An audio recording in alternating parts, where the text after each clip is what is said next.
Le sigle de Lucifer ou sceau de Satan, ce symbole trouve son origine dans le Grimorium du XVIIIe siècle, c'est-à-dire le véritable grimoire, texte clé de la démonologie occidentale.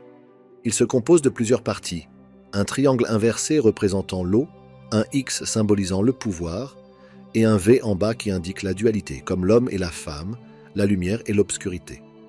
Le tout ressemble à un calice, qui représente la création.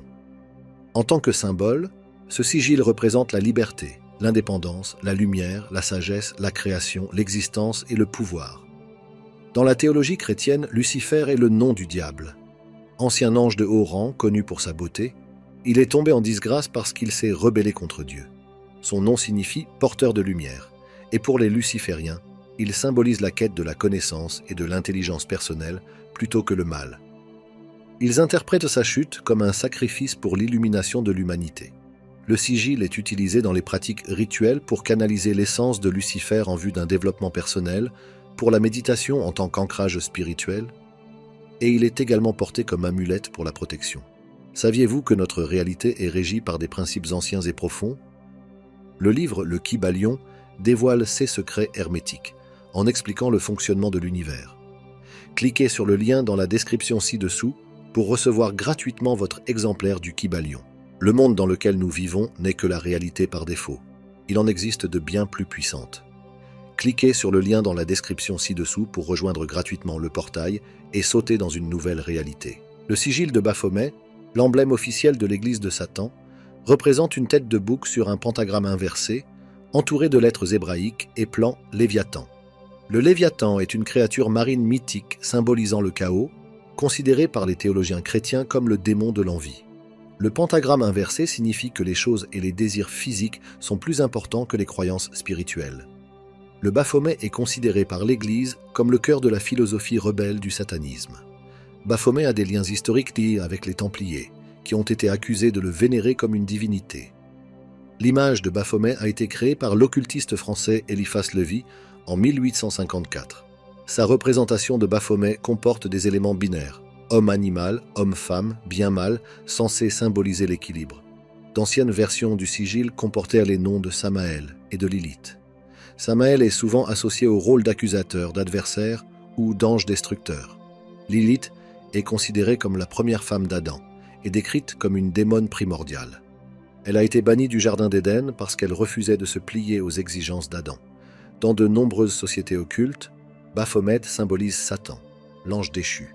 Le soleil noir est un symbole de roue solaire originaire de l'Allemagne nazie, adopté ensuite par les néo-nazis. Il comporte 12 runes sigradiales, semblables au logo SS, et est apparu pour la première fois dans le château de Wewelsburg, remodelé par le chef SS Heinrich Himmler. Il existe cependant de nombreuses variantes, certaines avec des croix gammées, d'autres avec des croix celtiques. Destiné à remplacer la croix gammée, il symbolisait une source d'énergie mystique destinée à renouveler la race aryenne, réunissant la roue solaire, la croix gammée et la rune de la victoire. La véritable origine de la roue solaire fait l'objet d'un débat, car elle apparaît également dans les anciennes cultures nordiques et celtiques. Certains spécialistes pensent que ces 12 rayons proviennent de disques décoratifs mérovingiens du Haut Moyen-Âge, représentant le passage du soleil au cours de l'année. Les associations modernes du soleil noir sont principalement liées à l'occultisme néo-nazi. Toutefois, les images de roues solaires doivent toujours être analysées dans leur contexte, car elles ne dénotent pas tout le racisme ou la suprématie de la race blanche. La croix de Saint-Pierre, la croix renversée ou croix pétrinienne, a une double signification dans les contextes chrétiens et antichrétiens. Dans le christianisme, on dit que Saint-Pierre a été crucifié sur une croix renversée à sa propre demande, car il se jugeait indigne d'être crucifié de la même manière que Jésus-Christ. Cet acte d'humilité symbolise la croix pétrinienne, qui est également utilisée pour représenter la papauté, le pape étant considéré comme le successeur de Saint-Pierre. Un autre personnage chrétien important, Philippe l'apôtre, est également mort de la même manière, ce qui renforce encore l'héritage chrétien. Cependant, dans les textes antichrétiens, la croix renversée est perçue différemment. Certains pensent qu'elle représente la venue de l'Antéchrist, car elle inverse le symbole le plus connu du christianisme. Jan van Ra, un leader occulte du XIXe siècle qui prétendait être la réincarnation du prophète Élie, a été l'un des premiers à porter la croix inversée, l'associant ainsi à des sentiments antichrétiens. Le sigil de Lilith, ce symbole, est lié à Lilith, une figure importante de la mythologie juive et de l'ancienne Mésopotamie. La signification exacte du symbole est inconnue, mais on pense qu'il ressemble à une version stylisée du nom de Lilith dans l'alphabet thébain, qui était populaire parmi les premiers occultistes et les Wiccans. Les anciens écrits mésopotamiens la décrivent toutefois comme un démon ou une déesse de la nuit, tandis que les légendes médiévales l'associent aux sorcières. Le sigil représente les qualités d'indépendance, de défi et de pouvoir de Lilith, incarnant son refus de se conformer aux normes patriarcales. Elle est souvent associée aux aspects les plus sombres du féminin, notamment au thème de la sexualité, de la transformation et de la sagesse de l'âme. Dans les pratiques modernes, en particulier dans l'occultisme de la main gauche, le sigil est censé invoquer les énergies protectrices et puissantes de Lilith. Les interprétations modernes considèrent Lilith comme un symbole de féminité, de beauté, de libération et de rébellion. La croix de Satan, également connue sous le nom de croix de Léviathan ou de symbole alchimique du soufre noir, se compose d'une double croix avec un symbole de l'infini en bas. Elle a été créée par l'ordre secret des Templiers. La double croix symbolise la protection et l'équilibre entre les individus, tandis que le signe de l'infini représente l'univers éternel. En alchimie, le soufre noir représente un composant de la pierre philosophale, symbolisant l'impureté et le chaos. En raison de l'association historique du soufre avec le diable, les satanistes l'utilisent parfois comme symbole d'identification. Dans son utilisation ésotérique et occulte, le signe est associé à l'église de Satan, qui symbolise la protection et l'équilibre entre les domaines physiques et spirituels. Le fondateur, Anton LaVey, a utilisé ce symbole dans la Bible satanique pour se moquer de la croix chrétienne, soulignant la croyance sataniste selon laquelle les humains sont leur propre centre d'équilibre et de vérité, au lieu de Dieu. L'heptagramme, également connu sous le nom de septagramme, est une étoile à 7 branches dessinée à l'aide de 7 traits droits. Elle a de nombreuses significations dans diverses traditions. Dans le catholicisme, elle éloigne le mal. Dans le judaïsme kabbaliste, elle a une signification mystique. Dans l'islam, elle représente les 7 premiers versets du Coran. Chez les Télémas, il symbolise la déesse Babylon, la Grande-Mère. Chez les néo-païens, il est connu sous le nom d'étoile sacrée des elfes ou d'étoile bleue de la Wicca, où il est appelé septagramme. En Polynésie, elle symbolise Kanaloa, le premier navigateur polynésien. Et pour le peuple Cherokee du sud des Appalaches, elle représente les 7 clans et le chiffre sacré 7.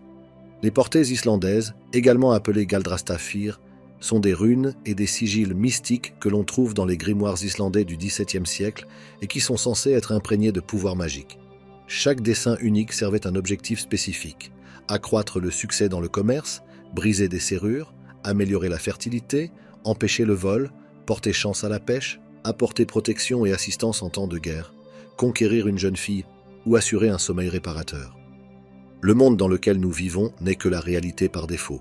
Il en existe de bien plus puissantes. Cliquez sur le lien dans la description ci-dessous pour rejoindre gratuitement le portail et sauter dans une nouvelle réalité. Ces caractères runiques sont profondément liés aux dieux païens, à la mythologie nordique et à l'histoire de l'Islande. Uroboros, ce symbole grec ancien, représente un serpent qui se mord la queue, formant ainsi un cercle éternel. Il est apparu pour la première fois dans une châsse en or dans le tombeau de Toutankhamon au XIIIe siècle avant J.C. en Égypte, symbolisant le cycle de la vie, de la mort et de la renaissance. Il incarne l'harmonie des opposés et le renouvellement continu. Il symbolise le concept selon lequel toutes les choses sont interconnectées et se transforment constamment. L'Uroboros a une signification dans les croyances gnostiques, où ces 2 extrémités représentent les aspects divins et terrestres de l'humanité qui existent ensemble, comme le yin et le yang de la philosophie chinoise. Dans la mythologie nordique, l'Uroboros s'appelle Jormungandr et encercle le monde. L'Uroboros est un symbole positif qui se distingue d'autres représentations culturelles de serpents, comme ceux de la tradition chrétienne associés au mal. Pentacle et pentagramme. Le pentacle est un ancien symbole représentant une étoile universelle à 5 branches entourée d'un cercle. Il a des significations diverses, comme la représentation des 5 blessures du Christ et l'équilibre des 5 éléments, terre, feu, eau, air et esprit, qui symbolisent l'univers. Dans le satanisme, il est retourné, et sans le cercle, il devient un pentagramme. En général, les pentacles servent de talismans fabriqués à partir de matériaux tels que le parchemin ou le métal. On en trouve de nombreuses variétés dans le livre de Salomon, et ils sont utilisés dans la Wicca, où ils symbolisent les 5 éléments et les 5 sens, ainsi que le pouvoir positif et la protection. Ils sont souvent utilisés pour éloigner les mauvais esprits et les démons. Un pentacle ou un pentagramme inversé dénote la magie noire et le rejet des valeurs spirituelles traditionnelles.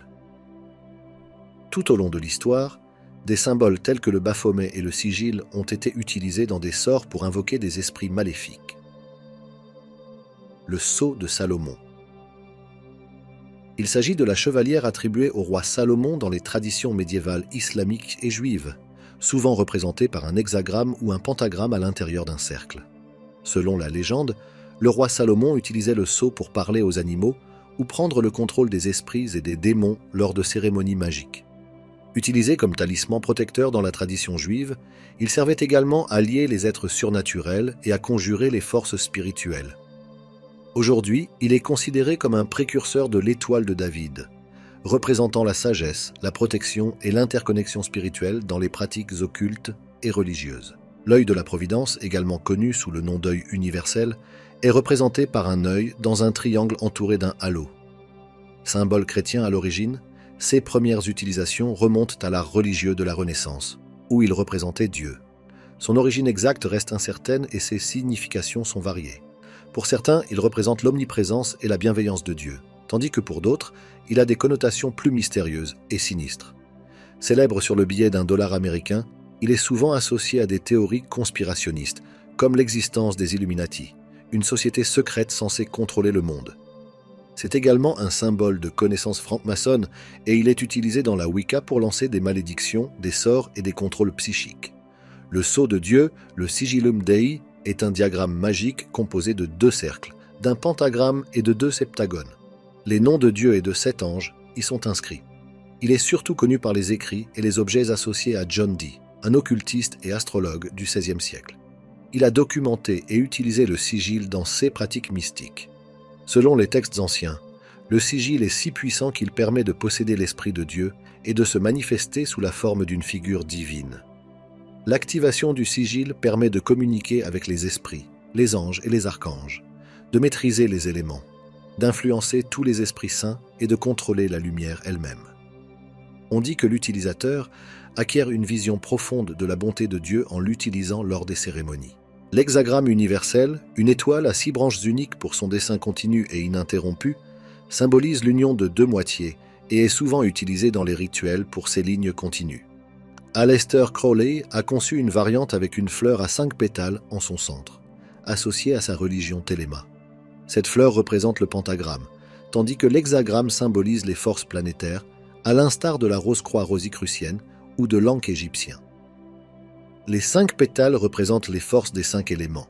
L'Ankh, également connu sous le nom de clé de vie ou de croix de vie, est un symbole de l'Égypte ancienne représentant la vie éternelle, la résurrection et l'immortalité. La boucle de l'Ankh représente le soleil. La barre horizontale symbolise l'horizon et la barre verticale signifie la trajectoire du soleil s'élevant au-dessus de l'horizon. Ra, le dieu du soleil, tenait une anque dans sa main droite pour symboliser son pouvoir de création, tandis qu'Anubis, le dieu des morts, avait une anque au sommet de son sceptre pour représenter son pouvoir sur la vie et la mort. Certains spécialistes affirment que l'anque était la boucle de ceinture de la déesse Isis, et qu'il s'agit du précurseur de la croix chrétienne. Considéré comme une clé mystique, il était également utilisé dans les rituels et placé dans les tombes pour protéger et guider les âmes dans l'au-delà. Aujourd'hui, il est également lié aux religions néo-païennes et à la sous-culture gothique. L'œil d'Horus, un symbole de l'Égypte ancienne mêlant des traits humains et des traits de faucon. Selon la mythologie, le dieu roi Horus s'est fait arracher les yeux par son oncle Seth. Le dieu Thoth l'aida à guérir ses yeux, faisant de l'œil d'Horus un symbole de protection et de guérison. Horus offrit l'œil guéri à son père Osiris, le soutenant dans l'au-delà. Aujourd'hui, l'œil d'Horus est également lié à l'occultisme et à la sous-culture gothique. La rose-croix est un symbole utilisé par des traditions ésotériques telles que la Golden Dawn, le Téléma, l'Ordo Templi Orientis et le rosicrucianisme. Il est lié à Christian Rosenkreuz, fondateur mythique de l'ordre rosicrucien, et représente les enseignements ésotériques occidentaux avec des éléments chrétiens. Certains pensent qu'il est antérieur au christianisme, symbolisant le corps humain par une croix et la conscience personnelle par une rose. La version de la Golden Dawn est très complexe, avec des pentagrammes à chaque bras, représentant les 5 éléments et incorporant les planètes, les signes du zodiaque et les principes alchimiques. Elle est utilisée pour la protection spirituelle et la méditation.